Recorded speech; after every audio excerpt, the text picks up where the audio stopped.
Você está ouvindo o Customer Lovers. Olá pessoal, eu sou o Leonardo, Head da High Academy, uma escola de negócios voltada exclusivamente para o tema de Customer Experience. E eu sou o Marcelo Pugliese, CEO da High Platform, a maior plataforma SaaS de relacionamento com o cliente do Brasil. E está começando mais um episódio do Customer Lovers. Já sabemos que ter clientes felizes, engajados e satisfeitos com a nossa empresa tem um impacto direto nos resultados da companhia. Muitos fatores têm relação direta com essa afirmação. Cito algumas delas aqui para vocês. Engajamento da alta liderança, colaboradores empoderados e motivados e, claro, ter uma rotina de ouvir o cliente e transformar essas opiniões em insights para apoiar a evolução da empresa. E no varejo não é diferente. Isso mesmo, Léo. Colaborador feliz é sinônimo de cliente satisfeito, porque tudo está relacionado. Estabelecer uma cultura de cliente por toda a companhia é essencial para a empresa conseguir se desenvolver e conquistar o mercado. Compreender a maturidade da cultura do cliente da empresa nos dá uma visão muito clara sobre qual caminho a empresa seguir para atingir seu sucesso. E para explorar esse tema dentro do mercado de varejo, a convidada de hoje é a Beatriz Menezes, gerente de atendimento ao cliente das lojas Riachuelo, com mais de 22 anos de experiência em relacionamento com o cliente e de empresas do varejo. Seja muito bem-vinda ao Customer Lovers. Antes de começar, a gente gostaria que você compartilhasse um pouco da sua experiência profissional. Olá, Marcelo. Olá, Leonardo. Que prazer receber esse convite de vocês para falar junto com vocês sobre um tema que eu gosto muito, que é de Customer Experience. Estou há mais de 22 anos no mercado, já trabalhei em grandes varejistas e eu queria hoje aqui compartilhar um pouquinho das dores e dos amores nessa relação onde a gente procura cada vez mais colocar o cliente no centro dos negócios. Nós vamos aproveitar essa época de troca de figurinhas e eu tô aqui preparada para a gente trocar muitas figurinhas, viu, Marcelo? Muito bom! E Beatriz, vamos começar com a primeira pergunta para entender o seguinte. Qual o impacto para o negócio quando olhamos para esse consumidor mais empoderado e com controle das suas relações com as empresas? E como o varejo está lidando com todo esse cenário? Léo, essa é uma boa pergunta para esquentar nosso começo desse bate-papo. O varejo, ele demorou muito para falar de cliente. O varejo sempre teve uma questão ali de muita quantidade e um foco muito em venda e nem sempre olhar para pós-venda. E o cliente, né, à medida que ele foi, as pessoas, né, que eu acho engraçado quando a gente fala de cliente, na verdade, por trás dessa palavra cliente tem ali um CPF, né, tem uma pessoa. E as pessoas estão cada vez mais conectadas e cada vez mais exigindo seus direitos. O varejo nos últimos, vamos dizer aí, né, nos últimos 10 anos, começou a trabalhar muito fortemente, principalmente no pós-venda. Porque quando a gente percebe que esse cliente está cada vez mais empoderado, né, e ele não tem mais só uma marca para escolher, ele tem várias opções, e a gente vive aí, né, nos últimos anos, e principalmente com a pandemia, o fortalecimento das compras digitais amplia cada vez mais essa oportunidade que o cliente tem nas mãos. Então, o varejo está cada vez mais focado em olhar para a jornada desse cliente, olhar para qual é a experiência que ele tem, tentando tirar todos os atritos, olhando para uma jornada fluida de venda, mas também olhando muito para pós-venda, para olhar para esse momento onde o cliente precisa de ajuda, quando não acontece, né, tudo perfeito, é onde aí o varejo está tendo seus maiores desafios. Cada empresa tem seu ritmo, isso tem a ver também muito com a cultura da empresa, o quanto que ela já estava digitalizada ou não, mas a gente vê todas elas de alguma maneira buscando estar mais preparada, né, para lidar com esse cliente que cada vez mais sabe o que quer. Sabemos que colaborador feliz é igual a cliente feliz. Mas quais são os caminhos e ações para conseguir empoderar os nossos colaboradores, dar voz para eles e isso impactar diretamente nos nossos consumidores? Bom, Marcelo, quando a gente pensa, vou falar de varejo, né, que é muito a experiência toda que eu tenho. Varejo, conexão de gente com gente. É conexão, né, de centenas aí de vendedores ou através de uma plataforma digital, né, com milhares de consumidores. E a gente sabe que quem está na ponta representa a marca. Então, às vezes, as empresas, elas gastam muito dinheiro em mídia mas é ali, na hora que o cliente se relaciona com as pessoas representando a marca, que ele diz se aquilo que a empresa está falando lá fora que ela é, ou está publicando nas mídias o que ela é, se realmente ela é coerente, né? E hoje, olhar para esse colaborador, a gente vê a importância da gente ser transparente com esse colaborador, para que a gente possa compartilhar com ele quais são os desafios da companhia, convidar esse colaborador a escutar o cliente, mas também a gente precisa escutar esse colaborador. Então, quando a gente pensa em relacionamento, que é o que mais, né, assim, por onde acontece as vendas, né, vamos pensar assim, a gente precisa cuidar, seja daquele cara que está fazendo a programação, seja aquela pessoa que está ali na porta da loja, como que ele está se sentindo acolhido pela empresa. Porque muitas vezes a gente pede que ele acolha o cliente que chega na loja, mas como que ele está sendo acolhido. Eu posso dar alguns exemplos, né, Marcelo, de coisas que ao longo dessa jornada a gente fez e eu acredito muito nesse movimento da gente empoderar e dar voz. Recentemente, agora na Riachuelo, a gente criou um movimento que a gente está chamando de embaixadores do Simplifique. A gente tem falado muito lá na Riachuelo da importância que tem a gente transformar os processos para que eles sejam simples, tanto para o cliente como para o nosso colaborador. E às vezes a gente acha, né, como líderes, que a gente já conhece todas as dores. Mas quando a gente chama quem está ali no dia a dia, convida eles para falar na opinião deles, na visão deles, o que a gente poderia melhorar, a gente tem ficado muito encantado com o que chega e as nossas atitudes têm sido cada vez mais eficientes. Então, quando a gente ouve, claro, né, ouve aquilo, valida, levanta em números e a gente implementa, a gente vai empoderando e essa voz ela vai ecoando cada vez mais dentro da companhia. E engajamento, né, é uma coisa que a gente conquista das pessoas. Não adianta eu pedir para as pessoas vestirem a camisa da empresa. Para ela estar feliz, ela tem que estar engajada. E para ela estar engajada, ela precisa confiar nessa companhia. E para confiar, a gente precisa ter transparência. Então, esse círculo que a gente vai fazendo, da escuta, do retorno para o cliente, do retorno para o consumidor, do retorno para o nosso colaborador, para dizer aquilo que ele trouxe, o que a gente priorizou, o que a gente conseguiu resolver, né?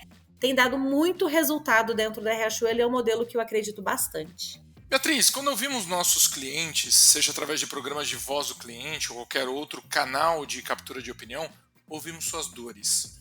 Na sua experiência, o que o mercado está de fato fazendo com essas dores? E quais são os principais pilares para conseguir ganhar visibilidade e importância para essas vozes? Que bom que a gente está percebendo as empresas se importando sim com essas dores. Eu percebo em vários fóruns que eu participo, existem vários movimentos acontecendo em todo o país, em várias empresas, cada uma com seu nível de maturidade. Algumas ainda de uma maneira muito tímida e outras empresas com movimentos um pouco mais estruturados. Primeiro é a usar as pesquisas. Acho que uma coisa que a gente se perguntou muito foi assim, nossa, a gente responde tantas pesquisas, o que será que as pessoas fazem com isso? E eu percebo cada vez mais as empresas colhendo esse feedback, trazendo para dentro de casa e ouvindo e dizendo onde é que a gente está errando. Daquilo que eu estou priorizando para esse ano, o que eu realmente estou colocando para resolver essa dor que faz esse cliente, de repente, escolher comprar em outra empresa do que comprar comigo. Acho que uma coisa que é muito importante a gente ter dentro da companhia é que os principais líderes, os heads da empresa, os executivos, eles precisam comprar essa ideia. Então, quando você fala sobre pilares para essa visibilidade, principalmente, né, os líderes que ocupam os principais cargos da companhia, eles precisam querer, porque é um movimento que envolve toda a empresa e que em alguns momentos a gente vai ter que fazer algumas escolhas, né? E ter a voz do cliente levada até a última instância da companhia, para que ela possa saber aonde que a gente precisa investir energia e resolver as dores desse cliente, a gente tem uma empresa muito mais coesa, muito mais coerente, a gente tem até inclusive um executivo com um pouco mais, né, de clareza de quais são os principais gaps dentro da companhia. Então, sim, eu vejo as empresas criando comitês de clientes, cada uma dá um nome para isso, né? E está sendo muito legal, são trabalhos multidisciplinares. Isso é muito bacana. Fazer com que não seja só uma reunião só da equipe do marketing ou do CRM, não, quando você reúne, né, várias pessoas, várias áreas, onde elas olham para isso e vê qual é a minha responsabilidade, eu como tecnologia, eu como financeiro, né, eu como jurídico, eu como comercial, qual é a minha responsabilidade? E a gente tendo o endossamento da companhia, isso faz muita diferença, tanto no engajamento dos colaboradores, como também na fluidez do trabalho, sabe? Assim, então, ter esse olhar de todos da companhia faz muita diferença para o resultado final. Entendemos que precisamos ter o apoio da alta liderança para conseguir fortalecer uma cultura de cliente dentro da empresa. Mas também a gente não pode perder o olhar sobre os colaboradores que vão executar toda essa estratégia. Qual é o segredo para equilibrar essas duas frentes? Que cada um desses grupos são responsáveis pela estratégia de cultura do cliente? Marcelo, legal essa pergunta porque ela casa um pouquinho com o que a gente estava falando, né? Agora eu falei com o Leonardo e falei com você, assim. A gente precisa ter esses dois papéis, olhando pelo mesmo objetivo. Trazer a cultura de olhar para o cliente para dentro do negócio, para todas as decisões. A gente tem os colaboradores ali no dia a dia ouvindo essas queixas, essas dores. E a gente precisa saber falar a língua da companhia. Então, o que a gente precisa como empresa, né, saber trazer desses consultores, desses colaboradores, os dados de uma maneira com que dentro daquela empresa faça sentido o olhar. Então, eu vejo muitas vezes a gente trazendo com muita emoção, né? E se eu não trago dado, isso é muito desafiante. Então, o que a gente também precisa fazer? É dar ferramenta para esses colaboradores, para que eles possam ter ferramentas de como, né, mensurar as dores que eles estão percebendo no dia a dia, e a gente precisa falar a língua da alta liderança. Então, essa liderança, ela está falando de quê? Como é que eu posso falar a língua do negócio? Essa empresa está muito focada em rentabilidade, ela está falando muito sobre lealdade, né? Do que ela está falando? E como é que a gente engaja os nossos colaboradores a trazerem esses dados e a gente também cria grupos que vão transformar essas vozes em insights para o negócio. O papel da média liderança aqui, ele é muito importante, porque ele é a ponte, né? Ele conecta o que esse consultor ali ouve no dia a dia e leva para a alta liderança. E a gente só fortalece a cultura nos consultores se eles perceberem que a gente faz alguma coisa com isso. Se eles se sentirem que fazem parte da jornada, que a gente ouve, que essa escuta é verdadeira, que é uma escuta ativa, aí a gente sim consegue equilibrar essas duas frentes. Beatriz, nem todas as empresas estão no mesmo estágio de maturidade de cultura de cliente, né? Algumas mais avançadas, outras estão em um estágio mais inicial. Como conseguir avaliar esse nível de maturidade dentro das empresas? E quais são os passos para desenhar um caminho para a evolução dessa cultura? Léo, realmente, assim, cada empresa está num estágio. Algumas empresas, às vezes, falam de cultura do cliente, mas na hora de pôr na prática, ela ainda olha para o próprio umbigo, né? Não olha ainda para entender aquele processo que ela está validando, aquela jornada que está sendo proposta, né? Não olha para como o cliente vai sentir, olha muito mais. Às vezes ele está tão apaixonado pelo projeto dele, né? Às vezes a empresa está tão apaixonada pelo projeto dela que ela esquece de olhar para ver como que é o cliente no ecossistema dela.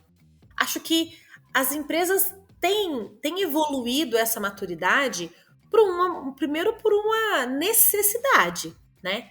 Agora, existem, novamente, né? Assim, dentro da companhia, a gente precisa, independente da sua cadeira, né? Eu acho que deve ter várias pessoas aí ouvindo a gente e com vários papéis e podendo pensar, nossa, mas eu não sou líder ainda, né? Eu sou um analista, né?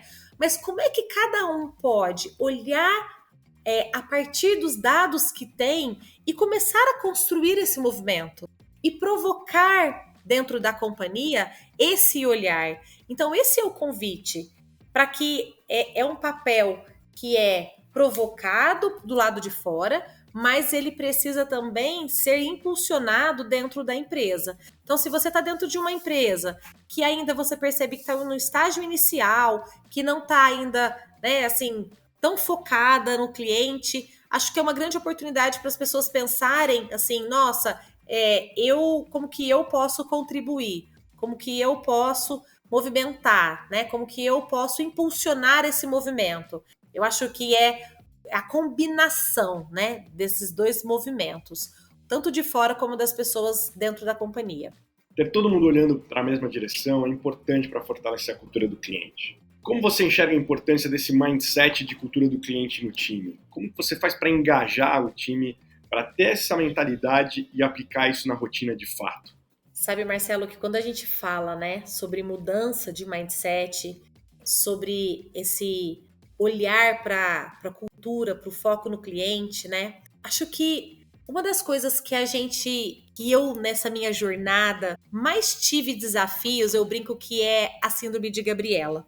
Então, quando a gente encontra dentro de uma área, de um segmento, de um departamento, pessoas que dizem, não dá certo, a gente sempre fez assim, isso a gente já tentou fazer. Então, assim, a importância de se permitir desconstruir o que a gente acreditou até agora, a importância da gente dar voz para quem chega com uma ideia nova, com uma proposta nova. Isso vai fazer com que a gente consiga engajar o time para esse novo mindset. E a gente permitir o erro acontecer, né? Então, quando a gente for construir esse movimento dentro da companhia, de propor um mindset focado na cultura do cliente, vai aparecer inúmeras ideias, vai aparecer inúmeras propostas. E a gente precisa, como líder, principalmente, ter cuidado em cortar as ideias, né? Em de dizer que já tentamos, que não tem jeito, que ideia absurda. A gente precisa construir um espaço de que as pessoas se sintam seguras para vir, para opinar, para propor. E à medida que a sua ideia ela é aceita, e apesar de não ser na íntegra, porque um deu uma ideia, o outro foi lá e melhorou, as pessoas vão se sentindo mais participantes disso, né? A gente vê assim, que a gente está vivendo, né, uma época em que, dependente da geração, da idade das pessoas, as pessoas querem se sentir fazendo parte do processo, elas querem se sentir pertencentes. Então, a gente precisa promover um mindset de troca, de que nem tudo precisa ser igual a gente fez, de que a gente precisa sim acertar, mas o erro faz parte do processo. E que aqui é um espaço seguro, de que nessa empresa a gente aceita a gente testar, experimentar e, claro, se errar, corrigir rapidamente. E isso é uma coisa que o varejo precisa, né? Varejo acontece no hoje, varejo é muito quente e se errar, redirecionar rapidamente faz toda a diferença. Beatriz, o varejo realmente é um mercado que está investindo muito em melhorar suas relações com os consumidores, né? Pois sabem que os concorrentes estão a um clique de distância. E a experiência do consumidor é um fator preponderante para ele tomar essa sua decisão de compra. Eu queria agradecer muito a Beatriz por contribuir com o seu conhecimento com a nossa comunidade, os Customer Lovers. E antes da gente terminar, eu gostaria de pedir para você deixar uma mensagem final para os nossos ouvintes. Leonardo, primeiro eu queria agradecer a oportunidade de estar aqui, falando com essa comunidade que está engajada para olhar para essa experiência do cliente e convidar as pessoas que estão aqui nos ouvindo para serem protagonistas da história dentro da empresa que estiver. Então, por mais que você já teve um não do seu líder, por mais que você não teve uma ideia que foi aprovada, eu convido que vocês continuem no movimento de querer fazer acontecer, de ser propositivo, de fazer questão de participar da construção da companhia. Então, o meu convite é: não espere que o outro faça o movimento. Faça você, né? Pense que o que você gostaria de fazer se você fosse seu líder. Não precisa esperar até a cadeira dele. Você pode ter ideias, você pode propor. Quanto mais a gente compartilha as coisas que a gente sabe, que a gente faz, mais a gente também cresce. Então, meu convite para vocês que estão nos ouvindo é mergulhar e não ter medo de entrar nessa água gelada, porque eu tenho certeza que essa experiência da gente trabalhar como um colaborador propositivo, construtivo, isso vai trazer muito mais significado no trabalho de vocês. Obrigada, pessoal. Eu que agradeço, Beatriz. Bom, os nossos ouvintes, quem acompanha a gente, eu convido vocês a continuarem nos acompanhando. Temos muitos novos episódios chegando aí com muito conteúdo de CX para compartilhar esse conhecimento com toda a nossa comunidade dos Customer Lovers nos canais do YouTube, da High Platform e no canal do Spotify. Abraço, pessoal. Tchau, tchau. Você acabou de ouvir o Customer Lovers, o podcast da High Platform. Dá uma acessada no nosso Insta e se liga no conteúdo que rola por lá.